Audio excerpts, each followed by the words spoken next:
یہ جو لفظ احد ہے اب یہ استعمال ہو رہا ہے اپنے اس کنونشنل طریقے سے الگ ہٹ کے ایک صفت کے طور پہ. یہ بالکل ایک نئی بات تھی عربوں کے لیے.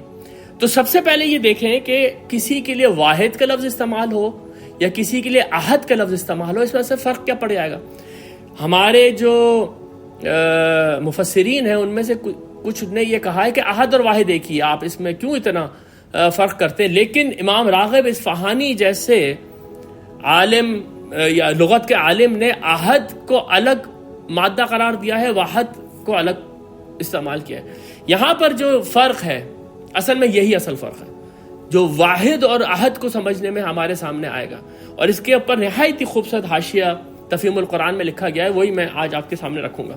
دیکھیں جو لفظ احد ہے اور جو لفظ واحد ہے، اس میں جو سب سے بڑا فرق ہے وہ یہ کہ واحد کا جو لفظ ہے وہ ایک طریقے کی کمپوزیشن کے اوپر بھی آ سکتا ہے. جیسے میں کہوں ایک قوم، واحد قوم، یا میں کہوں ایک ٹیم، تو وہ کیا ہوگا؟ فریق واحد.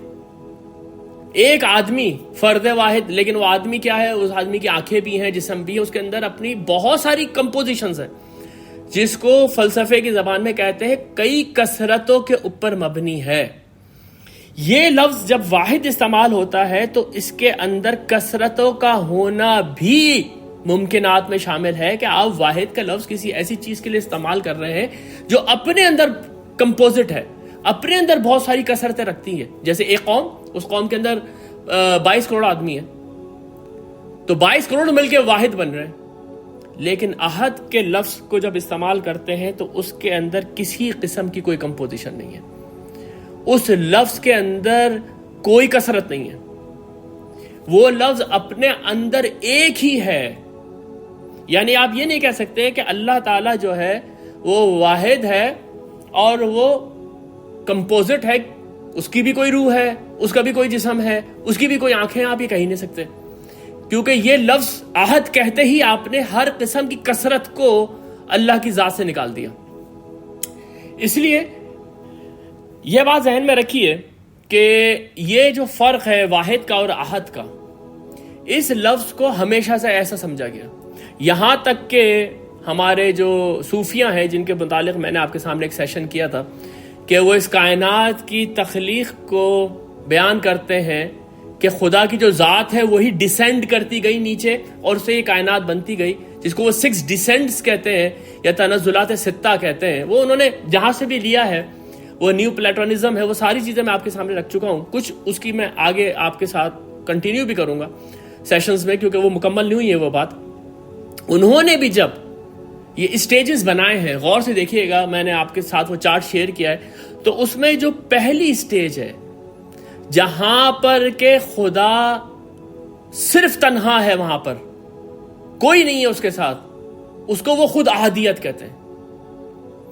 احدیت کے بعد وہ یہ کہتے ہیں کہ جب اس کا پہلا ڈیسینڈ ہوا ہے، جب وہ ایک درجے نیچے آیا ہے تو احدیت سے وہ وحدیت بن گیا. اب دیکھیں یہاں پر احدیت وحدیت میں کیا فرق ہے. یہ چیز کیونکہ ایک بہت دقیق فلسفے سے نکل کر آئی تھی کہ جب واحد کا لفظ بولیں گے تو کثرت اس کے اندر ہو سکتی ہے، تو اس کو بھی ہم ڈسٹریبیوٹ کر سکتے ہیں، اس کے اندر سے بھی ہم دیکھ لیں. ہمارے تصوف کے اندر تو یہ کہا جاتا ہے کہ پھر ہم دیکھ بھی لیتے ہیں. یہاں پر ایک پیغمبر ہے جو کہ اس درجے پہ پہنچ چکا ہے کہ اللہ نے اس سے کلام کیا ہے، تو انہوں نے کیا کیا؟ پہلا ڈیسینڈ یہ کیا کہ احادیت سے وحدیت پہ لے کر آ گئے. وحدیت ایک ایسی چیز ہے، یا واحد ایک ایسی چیز ہے جس کے اندر آپ کثرتیں ڈال سکتے ہیں، جس کو آپ کمپوزٹ مان سکتے ہیں، جیسے میں نے آپ کے سامنے مثال دی. ایک اور چیز یہاں پر ذہن میں رکھیں کہ یہ عجیب ایک انداز ہے عربی زبان کا کہ یہ لفظ احد اور واحد یہ جب کسی ڈیفرنٹ وربل فارم میں آتے ہیں، یعنی کہ ایک تو لفظ ہے احد یعنی کہ ایک ہونا، اور ایک ہے احدہ، اس کو ایک کرو. یہ جو لوگ عربی زبان سے تھوڑا واقف ہوں یہ ہیں، وہ جانتے ہیں کہ عربی زبان میں جب ورب کے ابواب تبدیل ہوتے ہیں تو اس کے اندر تھوڑی سی معنوں میں تبدیلی آتی ہے. یعنی کہ اس میں یہ ہوتا ہے کہ جو سبجیکٹ ہے وہ آبجیکٹ بن جاتا ہے، آبجیکٹ سبجیکٹ بن جاتا ہے. یہ بھی ہوتا ہے جیسے یہاں پر ہوا. یہاں پر احد کا مطلب یہ ہے کہ وہ ایک ہے، اور احدہ کا مطلب ہے اس کو ایک کرو. وہ آبجیکٹ بن گیا. لیکن وحدہ کا بھی یہی معنی ہے, وحدہ کے بھی, یعنی ایسا لگتا ہے کہ جب یہ فارم چینج کرتا ہے تو یہ دونوں کے معنی ایک ہو جاتی ہیں, یعنی کہ اللہ کی ذات کو ایک کرو, واحد کرو, احد کرو. واحد کا لفظ میں نے ویسے یہاں پر غلط استعمال کیا ہے. یہاں پر میں ایک اور آپ کے سامنے چیز لے کر آیا ہوں, یہ لین لیکسیکن ہے, اس کے اندر انہوں نے احد کو ایکسپلین کر رہے ہیں, اور احد کو ایکسپلین کرتے ہوئے انہوں نے یہ بات کہی ہے, ایک حدیث کوٹ کی ہے, حدیث کوٹ کی ہے ڈکشنری کے اندر, کہ ایک شخص جو ہے نبی صلی اللہ علیہ وسلم کے سامنے اسلام قبول کر رہا تھا اور وہ شہادت دے رہا تھا, وہ شہادت دے رہا تھا کہ اللہ کے سوا کوئی معبود نہیں ہے, وہ ایک ہے. لیکن جب وہ, جیسے ہم لوگ ایک انگلی اٹھاتے ہیں شہادت کی, جس کو ہم کہتے ہیں نا شہادت کی انگلی, انڈیکس فنگر جب ہم اوپر اٹھاتے ہیں تو ہم ایک فنگر اوپر اٹھاتے ہیں, وہ کسی وجہ سے 2 فنگرز اٹھا رہا تھا, اس کی شاید عادت ہوگی کہ وہ اوپر کی طرف اشارہ کرتے ہوئے وہ 2 انگلیاں اوپر اٹھا رہا تھا, حالانکہ وہ کہہ رہا تھا اشہد ان لا الہ الا اللہ واشہد ان محمدن عبدہ ورسولہ, لیکن وہ یہ بول رہا تھا, لیکن ساتھ میں نبی صلی اللہ علیہ وسلم فرما رہے تھے احدہ احدہ احدہ, اس کو ایک کرو, اس کو ایک کرو, یعنی کہ وہ نبی صلی اللہ علیہ وسلم کہتے ہیں اس انگلی میں سے یہ 2 انگلیاں بھی ختم کرو, اس ایک انگلی سے اوپر اشارہ کرو. تو احد اللہ کا مطلب وحد اللہ ہی ہے, یعنی کہ اس کو ایک ماننا, اس کو ایک سمجھنا. بات کو میں دہرا دیتا ہوں آپ کے سامنے اگر یہ تھوڑی سی کمپلیکیٹڈ ہو گئی ہے. احد ایک ایسی اکائی ہے جس کے اندر کوئی کثرت نہیں ہو سکتی.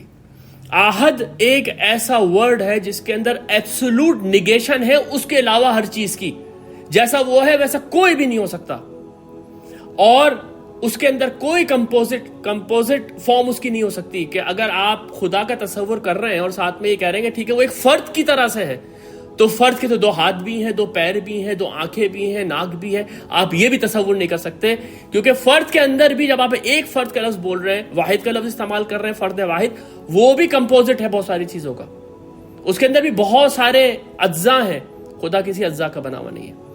یہ سب سے پہلی چیز اگر سمجھ میں آ جائے تو ہر طریقے کا فلسفیانہ تصور, ہر طریقے کا صوفیانہ تصور خدا کا جو ہے, خاص طور پہ وہ کہ جس سے خدا خود ہی کائنات بن جاتا ہے اور ہر چیز اپنے اندر ہی سے بناتا ہے, وہ یہیں پر فوت ہو جاتی ہے.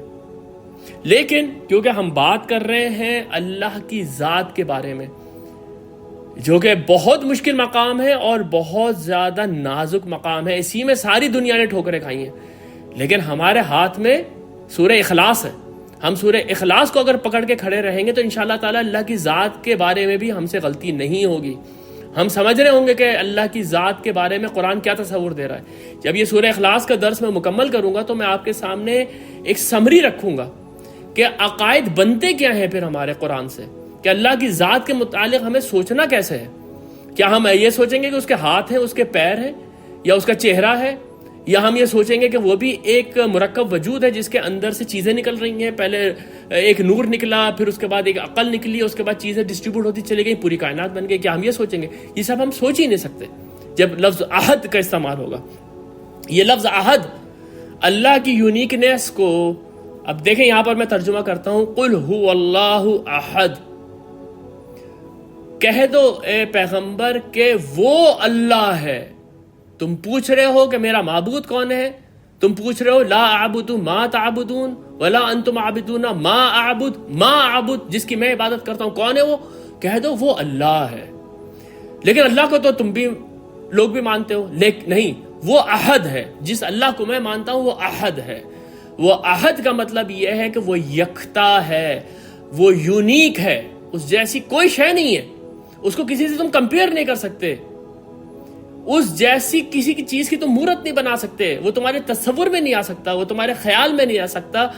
ہی is the only one in this universe, اور جو بھی آپ ایگزسٹنس تصور کر سکتے ہیں اس میں کوئی بھی چیز اس جیسی نہیں. کوئی یہ کہہ دے کہ مثال اللہ کی ایسے جیسے کہ یہ نہیں, یہ بھی تم نہیں کہہ سکتے کیونکہ وہ احد ہے. تو اس لیے اس کے لیے جو بیسٹ ڈسکرپشن ہے اس کی ذات کے لیے وہ ہے کہ وہ احد ہے, ہوا احد.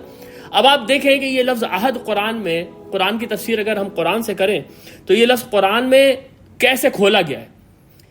سب سے پہلی جو میں آیت آپ کے سامنے لے کر آیا ہوں یہ سورۃ الاعراف کی ہے, اور یہ وہ واقعہ ہے جب موسیٰ علیہ السلام نے اللہ تعالیٰ کے دیدار کا شوق ظاہر کیا تھا.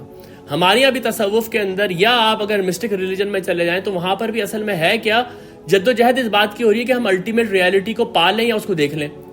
ہمارے تصوف کے اندر تو یہ کہا جاتا ہے کہ پھر ہم دیکھ بھی لیتے ہیں۔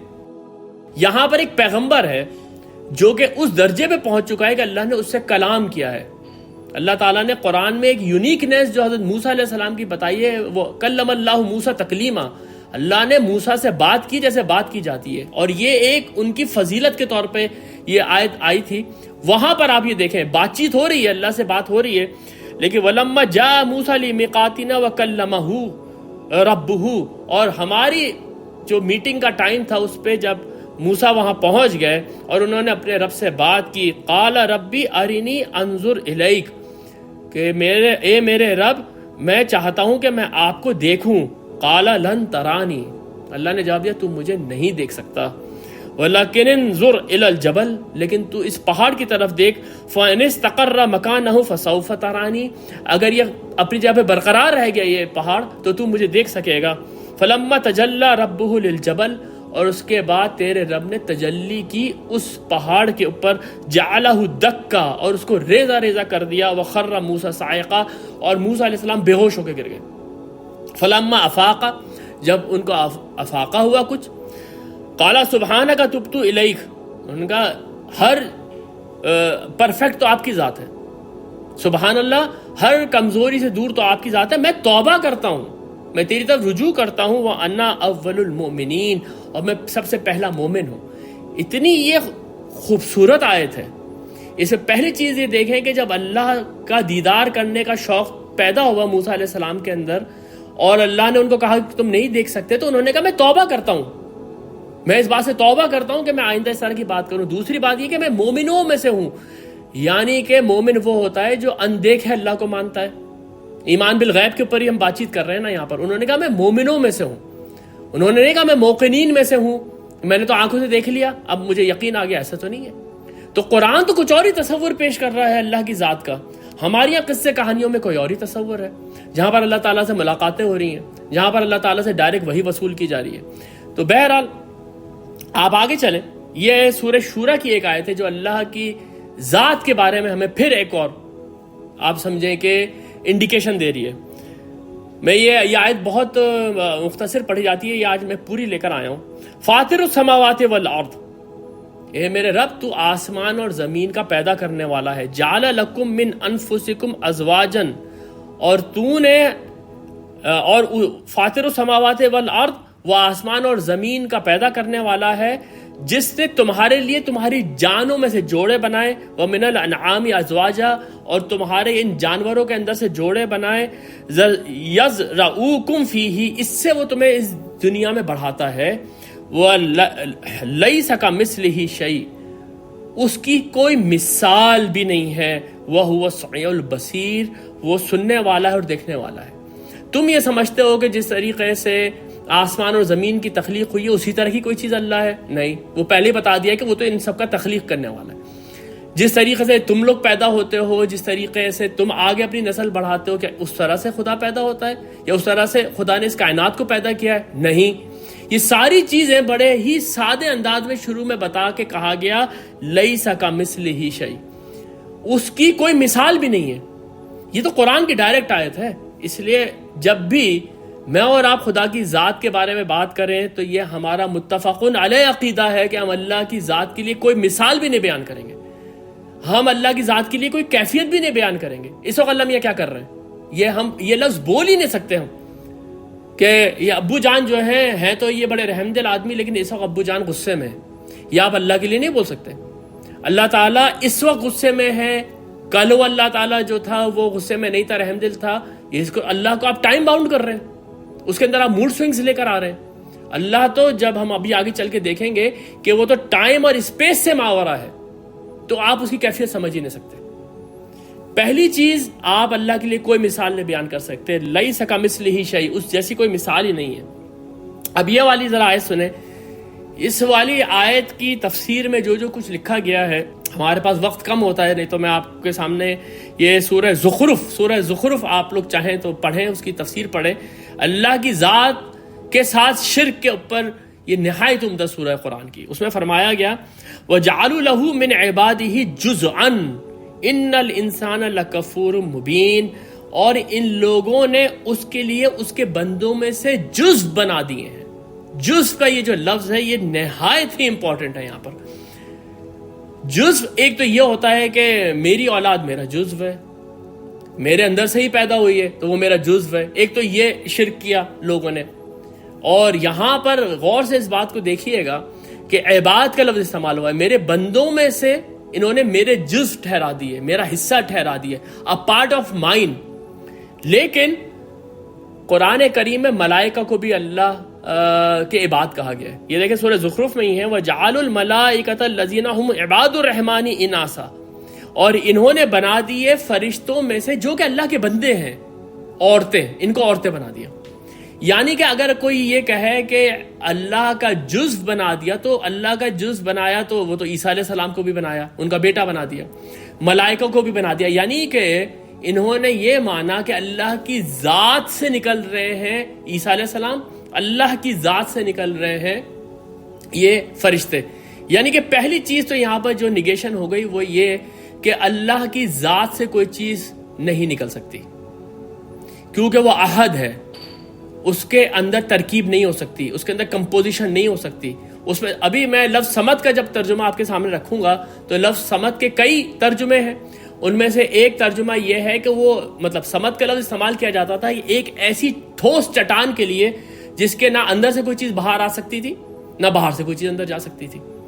ایسی ٹھوس چٹان جو اپنے اندر کسی بھی قسم کی فلیکسیبلٹی نہ رکھے اس کو بھی صمد کہتے تھے. صمد کے کئی ترجمے ہیں، میں آپ کے سامنے رکھوں گا. اب یہاں پر آپ یہ دیکھیے کہ ایک تو اللہ کی ذات کا جو یہ شرک ہے کہ اس کا بیٹا بنا دینا، اس کی بیٹیاں بنا دینا یا اس کے جیسا کسی کو بنا دینا، ایک تو یہاں پر اللہ تعالیٰ نے کہا ہے کہ انہوں نے کفر کیا ہے. لیکن آپ اس کی تفسیر میں جا کے ملاحظہ کریں، امام رازی نے بھی لکھا ہے اس میں، اور اس میں تدبر قرآن میں مولانا امین احسن اصلاحی نے بھی لکھا ہے کہ وہ لوگ جو وحدت الوجود کا وہ والا ورژن مانتے ہیں جس میں اللہ کی ذات سے ہی ڈیسینڈ ہوتے ہوتے یہ کائنات، انسان کی ارواح اور فرشتے اور یہ عالم امثال سب کچھ بن گیا، تو ان کو بھی محتاط رہنا چاہیے کہ یہاں پر اللہ نے یہ کہا ہے کہ جس نے میرا جزء کسی کو بنایا اس نے کفر کیا. اس کے کفر ہونے سے یہاں پر کوئی اب انکار نہیں کیا جا سکتا. بات صرف یہ ہے اپلیکیشن کی ہے کہ آپ اپلائی کر دیں صحیح طریقے سے اس آیت کو. انہوں نے وہاں پر عیسیٰ علیہ السلام کو کہا کہ وہ عین اللہ کا ایسنس ہے، جس ایسنس کا خدا بنا ہوا ہے اسی ایسنس کے عیسیٰ علیہ السلام ہے. باقیوں نے کہہ دیا پوری کائنات انہی کا ایسنس ہے، تو کیا فرق ہو گیا؟ جزء بنا دیا اللہ کا. تو یہاں پر دوسری بات، پہلی چیز ہمارے سامنے آئی کہ کوئی اللہ کو دیکھ نہیں سکتا. جو بھی دیکھنے کی کوشش کرے گا، موسیٰ علیہ السلام کا واقعہ ہمارے سامنے ہے، اس دنیا میں تو نہیں دیکھ سکتا. جو ہماری اس وقت کی کنڈیشن ہے اس میں ہم نہیں دیکھ سکتے. قرآن سے ثابت ہے کہ قیامت کے دن اللہ تعالیٰ کو دیکھا جائے گا، لیکن وہ بھی متشابہات میں سے ہم نہیں جانتے اللہ کو کیسے دیکھا جائے گا. اللہ کی کوئی مثال نہیں بیان کی جا سکتی. ساتھ میں یہ بھی نہیں بیان کیا جا سکتا کہ کیا شے اللہ سے نکلی ہے، کیا چیز اللہ کا جزو ہے. اس کو تو سورہ زخرف میں واضح طور پہ کفر کہہ دیا گیا. اس کے بعد آپ یہ دیکھیں یہاں پر ایک اور ہی نہایت ہی خوبصورت ایک آیت ہے. یہ آیت بھی عموماً جو ہے وہ پڑھی جاتی ہے، بالکل اپنے ایک مختصر سا اس کا حصہ رکھ دیا جاتا ہے. یہ آیت آپ کے سامنے مکمل رکھ رہا ہوں. وَجَعَلُوا لِلَّهِ شُرَكَاءَ الْجِنَّ وَخَلَقَهُمْ. انہوں نے اللہ کے لیے شریک ٹھہرا دیے جنوں میں سے، جبکہ ان کو تو اللہ نے تخلیق کیا ہے. وَخَرَقُوا لَهُ بَنِينَ وَبَنَاتٍ بِغَيْرِ عِلْمٍ. اور انہوں نے گھڑ دیے اللہ کے لیے بیٹے اور بیٹیاں بغیر کسی علم کے. سبحانہ وتعالی عما یصفون. بہت پاک ہے اور برتر ہے وہ اس چیزوں سے جو یہ لوگ بنا رہے ہیں. یصفون، جو یہ لوگ بنا رہے ہیں. بدیع السماوات والارض. وہ آسمان اور زمین کا فرسٹ ٹائم میں پیدا کرنے والا ہے، وہ ان کا موجد ہے. انا یکون لہو ولد. اس کے بیٹا کیسے ہو سکتا ہے؟ ولم تکن لہو صاحبہ. جبکہ اس کی کوئی بیوی بھی نہیں ہے. یہ بہت امپورٹنٹ آیت ہے تھیولوجی اور فلسفی کے اندر جو خدا کے کانسیپٹ رکھے گئے ہیں اس کے لیے. خود عرب اس بات کو مانتے تھے کہ جس اللہ کو وہ مانتے ہیں اس کی کوئی بیوی نہیں ہے. ویسے تو آپ کے سامنے میں نے گریک میتھولوجیز وغیرہ سب رکھی، اس میں خداؤں کی بیویاں ہوتی ہیں، پھر ان سے ان کے بچے پیدا ہوتے ہیں. وہ زیوس ہو، زیوس کی بیوی کا نام موجود ہے، اپولو ہو، اپولو کی بیوی کا نام موجود ہے، یا جوپیٹر ہے، جوپیٹر کی بیوی کا نام موجود ہے. لیکن یہاں پر عرب جو ہیں، عرب اور عیسائی، یہ دونوں یہ بیٹے بیٹیاں مان رہے ہیں، لیکن ان میں سے کوئی بھی یہ بات نہیں مان رہا کہ اس کی کوئی بیوی بھی ہے. تو تمہارے زعم میں اگر اس کی کوئی بیوی نہیں ہے تو بتاؤ پھر اس کی اولاد کیسے ہو رہی ہے؟ کیونکہ تمہارے ذہن میں تو یہ ہے کہ اولاد اسی طرح پیدا ہوتی ہے، ایک ہی طریقہ ہے اولاد کو پیدا کرنے کا، یہ جو اینیمل ریپروڈکشن ہے، اس کو دیکھ کے تم کہتے ہو اولاد ایسے پیدا ہوتی ہے. جب بیوی نہیں ہے اور تم اولاد مان رہے ہو، اس کا کیا مطلب ہے؟ اس کا مطلب یہ ہے کہ تم اس کو اللہ کا جز مان رہے ہو. یہ ہے وہ بہت باریک سا فرق جو لوگ نہیں سمجھ پاتے، اور وہ یہ سمجھتے ہیں کہ اللہ کی ذات میں شرک صرف یہ ہے اس کے بیٹا بیٹی بنا دینا. نہیں، کوئی بھی ایسی چیز جس کو اللہ کا جز بنا دیا جائے کہ وہ چیز اپنے اندر ایسنس میں وہی ہے جو کہ خدا ہے، بس وہیں پر یہ والا مسئلہ آ جاتا ہے، شرک فی ذات وہیں پر آ جاتا ہے. وَخَلَقَ كُلِّ شَيْءٍ، اس نے تو ہر چیز کو تخلیق کیا ہے. وَهُوَ بِكُلِّ شَيْءٍ عَلِيمٌ، وہ ہر چیز کا جاننے والا ہے. ذَلِكُمُ اللَّهُ رَبُّكُمْ، یہ اللہ ہے تمہارا رب. لا الہ الا ہو، کوئی الہ نہیں ہے اس کے سوا. خالق کل شیء فاعبدوہ، وہ ہر چیز کا خالق ہے، اسی کی عبادت کرو. وہو علی کل شیء وکیل، وہ ہر چیز کا نگہبان ہے. اب سنیے، یہ وہ آیت کا حصہ ہے جو بعد میں لوگ بہت بیان کرتے ہیں، لیکن وہ یہ پیچھے سے اگر لے کر آئیں گے تو اس کی انٹینسٹی اور واضح ہو جائے گی. فرمایا گیا لا تدرکہ الابصار، اس کو آنکھیں نہیں پکڑ سکتی. وہو یدرک الابصار، جبکہ وہ آنکھوں کو پکڑ لیتا ہے، وہ آنکھوں کو پا لیتا ہے. وہو لطیف الخبیر، وہ بہت باریک بین ہے اور بہت باخبر ہے. اس آیت سے جو مجھے اور آپ کو چیز ملتی ہے وہ یہ کہ اللہ کی ذات ہمارے حیطہ ادراک سے بھی باہر ہے. ماورا ثم ماورا ثم ماورا، جو چیز آپ کے ذہن میں آ سکتی ہے دیکھ کے، سن کے، سمجھ کے، جو بھی تصور آپ بنا سکتے ہیں، یہ اس سے بھی بالاتر ہے، جس کو ٹرانسینڈنس کہتے ہیں. یہ والی آیت سے یہ ایک ہمیں اللہ کی ذات کے متعلق ایک اور چیز کا پتہ چل گیا. اب یہ جو آیت میں ہے، مجھے لگ رہا ہے کہ میں آج لفظ اللہ کے اوپر بھی شاید بات نہ کر سکوں، کیونکہ یہ لفظ عہد اور اس کی جو ایکسپلینیشن ہے اسی میں آج کا وقت گزر گیا. یہ جو آیت ہے اللہ کی ذات کے متعلق، اس کو قرآن میں بیان کیا گیا اور اس کو سب سے زیادہ مس یوز کیا گیا ہے اس بات کو ثابت کرنے کے لیے کہ خدا ہی کائنات ہے. یعنی ہمارے صوفیہ میں سے جو لوگ وحدت الوجود کے اس ورژن کے قائل تھے کہ جس میں خدائی کائنات بن گیا، وہ سب سے پہلے یہ والی آیت لے کر آتے ہیں. یہ آیت سورۃ الحدید کی ابتدا کی آیت ہے. میری پوری کوشش ہے کہ سورۃ الحدید کو کبھی ہم یہاں پر ڈسکس کریں. جتنی وہ بلند سورہ ہے، رمضان میں اللہ تعالیٰ نے اگر توفیق دی تو وہ تذکیر القرآن کے جو ہمارے سیشنز ہوتے ہیں اس میں اس دفعہ انشاءاللہ تعالیٰ ہم سورۃ الحدید بہت تفصیل کے ساتھ کریں گے. تو اس وقت میں اس آیت کے اور بھی آپ کے سامنے ایکسپلینیشن رکھوں گا. آج میں صرف اتنی حد تک بات رکھوں گا جو ہمارا ٹاپک ہے عہد کے اوپر. یہ الفاظ سنیے ذرا کیا ہے. بسم اللہ الرحمن الرحیم. سبح للہ ما فی السماوات والارض، اللہ کے لیے ہر شے نے تسبیح کی ہے جو آسمان اور زمین میں ہے. وہو العزیز الحکیم، وہ بہت غالب ہے اور حکمت والا ہے. ان میں سے ایک ایک لفظ کو ہم نے بہت اچھی طرح سے سمجھنا ہے جب ہم سورۃ الحدید کو پڑھیں گے. لہو ملک السماوات والارض، اس کے لیے ہے بادشاہی آسمانوں کی اور زمین کی. یحیی و یمیت، زندہ وہی کرتا ہے، مارتا وہی ہے. وہو علی کل شیء قدیر، وہ ہر چیز کے اوپر قادر ہے. هو الاول والآخر والظاہر والباطن، وہی اول ہے، وہی آخر ہے، وہی ظاہر ہے، وہی باطن ہے. وَهُوَ بِكُلِّ شَيْءٍ عَلِيمٌ، اور وہ ہر چیز کا علم رکھتا ہے. اس آیت کو لے کے اللہ تعالیٰ جو ہے وہ مغفرت کرے ڈاکٹر اسرار احمد صاحب کی بھی، وہ بھی ایک قسم کے وحدت الوجود کے فلسفے کے قائل تھے، لیکن وہ فلسفہ نہیں تھا جو کہ یہ تنزلات ستہ پینتھیزم کا جو ہے کہ اللہ تعالیٰ کے اندر سے ہی کائنات بن گئی، بلکہ وہ اس کے قائل تھے کہ کائنات ہے ہی نہیں، یہ ایک مایا ہے، یہ ایک وہم ہے، یہ ایک گمان ہے. اور وہ عموماً وہ ابن عربی کا وہ شعر پڑھتے تھے، ما فی الکون وہم او خیال او مرا فی العکوس او خیال، کہ یہ جو کچھ بھی ہے یہ وہم ہے یا خیال ہے یا شیشے کے اندر کوئی اپنا عکس دیکھ رہا ہے. یہ ایگزیکٹلی وہی فلسفی ہے جو کہ پلاٹینس نے بتائی تھی کہ کیوں کائنات آپ کو ریل نظر آتی ہے اور امپرفیکٹ نظر آتی ہے، کیونکہ وہ ایک سایہ ہے جو اس روشنی سے بن رہا ہے جو بہت دور سے آ رہی ہے، اور جب وہ شیشے پہ پڑ رہی ہے تو ڈسٹارٹڈ ہے. ڈسٹارٹڈ کیوں ہے کہ وہ بہت دور سے آ رہی ہے، اس لیے اس کے اندر امپرفیکشن ہے یہ سایہ خدا کی ذات کا ہی۔ یہ جو تصور تھا یہ ڈاکٹر صاحب اس کو پسند کرتے تھے اور یہ کہتے تھے کائنات کا وجود ہی نہیں ہے، کائنات جو ہے اصل جو وجود ہے وہ صرف اللہ کا ہے، اس کے لیے وہ یہ آیت پڑھتے تھے هو الاول والآخر والظاہر والباطن، وہی اول ہے، یعنی کہ ابتدا کسی بھی چیز کو آپ سپوز کریں اس کے ابتدا میں بھی وہی ہے، اس کے آخر میں بھی وہی ہے، اس کا ظاہر بھی وہی ہے، اس کا باطن بھی وہی ہے، تو وہی ہے۔ یہ ایک آپ سمجھے کہ اس کی انٹرپریٹیشن وہ لوگ کرتے ہیں جو تصوف کے مائنڈ سیٹ میں رہتے ہیں، جبکہ جو آئرنی ہے وہ یہ ہے کہ یہ سورہ خود، یعنی یہ جو الفاظ میں نے بھی آپ کے سامنے پڑھے ہیں، یہ خود یہ بتا رہے ہیں کہ اس کی یہ تفسیر ممکن نہیں ہے۔ دوسرے نبی صلی اللہ علیہ وسلم نے اس آیت کی تفسیر کی ہے۔ نبی صلی اللہ علیہ وسلم سے مروی ایک حدیث ہے جو کہ ہر کوئی سناتا ہے، ہر کوئی اپنی تفسیر میں لکھتا ہے، لیکن اس کے باوجود بھی اس آیت کا یہی ترجمہ کرتا ہے کہ اول آخر ظاہر باطن وہی، تو وہی ہے۔ سب سے پہلے نوٹ کریں اس آیت کے اندر، یا یہ جو میں نے آیتیں آپ کے سامنے پڑھی ہیں، اس میں سب سے پہلے تو اللہ کی قدرت کا ذکر ہے۔ دیکھیں اوپر الفاظ آئے تھے وَهُوَ عَلَى كُلِّ شَيْءٍ قَدِيرٌ، وہ ہر چیز پہ قدرت رکھتا ہے۔ اس کے بعد بیان ہے اس کے صفت علم کا، وَهُوَ بِكُلِّ شَيْءٍ عَلِيمٌ، وہ ہر چیز کا جاننے والا ہے۔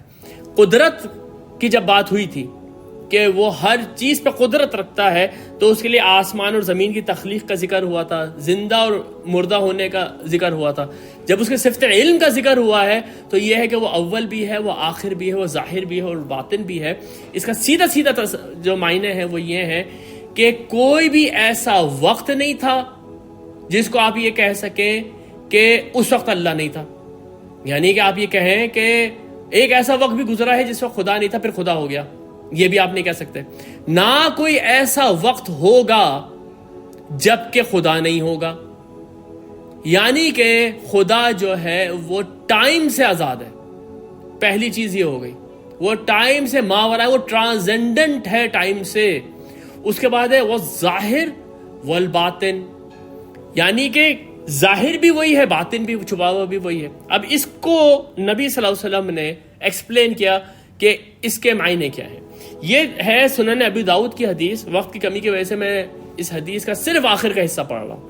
یہ حدیث یہ ہے کہ نبی صلی اللہ علیہ وسلم جب سو کے اٹھتے تھے تو وہ چند کلمات ادا کرتے تھے اللہ کی حمد اور تسبیح کے لیے، اور اس میں آگے جا کے وہ لفظ بھی بولتے تھے، وہ فرماتے تھے انت الاول فلیس قبلک شیء، تو ہی اول ہے، تجھ سے پہلے کوئی بھی چیز نہیں تھی۔